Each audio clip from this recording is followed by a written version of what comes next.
বন্ধুরা সবাই কেমন আছে? আশা করি সবাই খুব ভালো আছে। দেখো আজকে আমি আবার একটা ছোট্ট ভিডিও নিয়ে তোমাদের কাছে চলে এসেছি। চারিদিকে দেখো কড়াই কিন্তু তেল দেওয়া হয়ে গেছে, ওদিকে গ্যাসে আর একটা তরকারি বসানো হয়েছে। তো বন্ধুরা যারা যারা ভিডিওটা দেখছো, ইউটিউব চ্যানেলে যারা দেখছো তারা একটা সাবস্ক্রাইব করে পাশে দেখো। আর হ্যাঁ, পুরো ভিডিওটা কিন্তু দেখো, কেউ পুরো ভিডিওটা না দেখে স্কিপ করে চলে যেও না। তো চলো চটপট দেখে নাও কী রান্না করছি। তো দেখো এখানে হচ্ছে আলুটা দিয়ে দিয়েছি, এখানে ফুলকপি আর মাছটা দেখো ভেজে নিয়েছি আলাদা করে। এখানে কিছু মাছ হচ্ছে গরম গরম ভাজা খাবো, সেই জন্য তুলে নিয়েছি। আর এদিকে দেখো একটু কালো জিরে আর গোটা সাদা জিরে ফোড়নে দিয়ে আলুগুলোকে ছেড়ে দিয়েছিলাম। আলুটাও দেখো বেশ লাল লাল করে ভাজা হয়ে গেছে।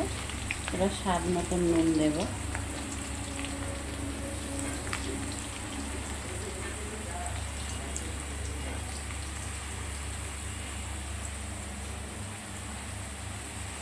জিরে আর ধনে গোটা শুকনো লঙ্কা একসাথে পেস্ট করে নিয়েছি, জল দিয়ে গুলে রেখেছিলাম।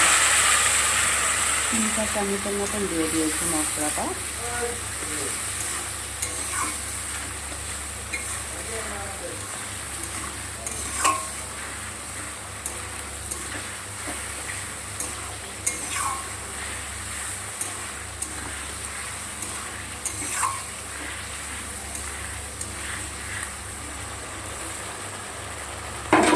ঢেকে হলো, ঢেকে গ্যাসটা একদম কম করে দিয়ে মশলাটা কষিয়ে নেব।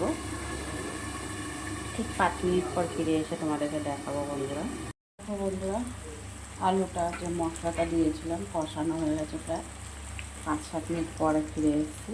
এবার হলুদ দিয়ে দিলাম পরিমাণ মতন, লঙ্কার গুঁড়ো তো দেবো না, লঙ্কা পেস্ট করে দিয়ে দিয়েছি। সামান্য একটু জল দেবো।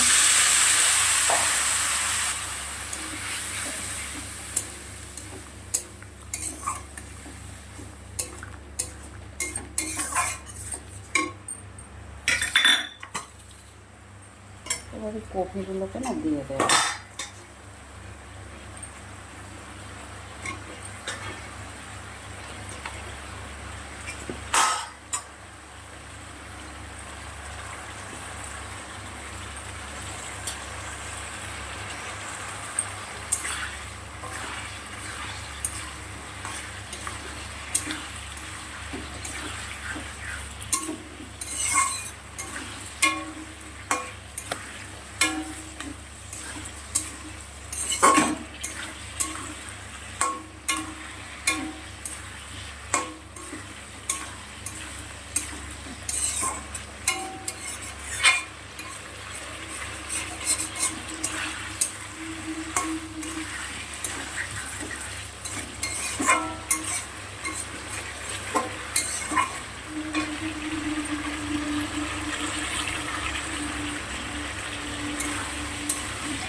মশলাটা কিন্তু আমার কষানোই হয়ে গেছে।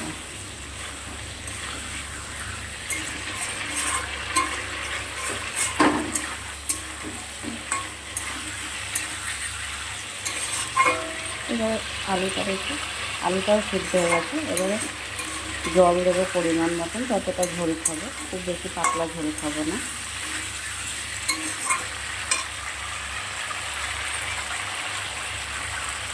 দেখো বন্ধুরা, মাছের ঝোল হয়ে গেছে, এবার নামিয়ে নেব। মাছটা দিয়ে দিলাম। সব আলু ফুলকপি কিন্তু খুব ভালো করে সিদ্ধ হয়ে গেছে। মাছগুলো দিয়ে দিচ্ছি।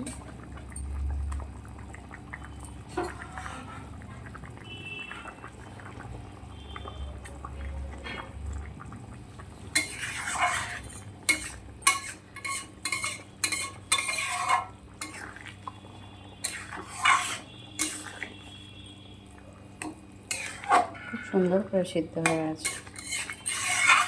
আর একটু হবে, 2 থেকে 3 মিনিট হবে, তারপর নামিয়ে নেব।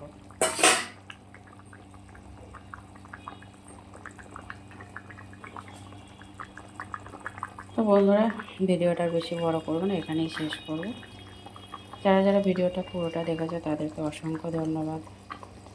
যারা ইউটিউব চ্যানেলে দেখছো একটা সাবস্ক্রাইব করে সাথে থেকো, আর ফেসবুকে যারা দেখছো ফলো করে পাশে থেকো। তো চলো, রান্না তো হয়েই গেল। আর আজকে বেশি কিছু রান্না করিনি, আজকে সোয়াবিন রান্না করেছি মাছ ভাজা দিয়ে। আমি তো মাছ ভাজা দিয়ে খাবো। আর একটু আগের দিনের ডাল রয়েছে, ওই ওই সাদা বক্সটাই তুলে দাও। এগুলো করে আমি তো ডাল মাছ ভাজা দিয়ে ভাত খাবো, কিন্তু মাছের ঝোল খাবো না।